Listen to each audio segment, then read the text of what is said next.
কবি সুনীল গঙ্গোপাধ্যায়ের লেখা কবিতা অন্যরকম। পাহাড় শিখর ছেড়ে মেঘ ঝুঁকে আছে খুব কাছে, চরাচর বৃষ্টিতে শান্ত। আমি গম্ভীর উদাসীন ব্রহ্মপুত্রের পাশে চুপ করে দাঁড়াই। জলের ওপারে সব জল রং ছবি। নারীর আচমকা আদরের মতন স্নিগ্ধ বাতাস এই চোখ জুড়ানো সকাল।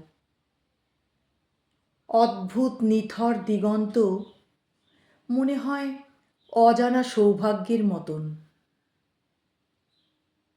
তবু সুন্দরের এত সামনে দাঁড়িয়ে হঠাৎ আমার মন খারাপ হয়ে যায়। মনে হয় এ জীবন অন্যরকম হবার কথা ছিল। এ জীবন অন্যরকম হবার কথা ছিল।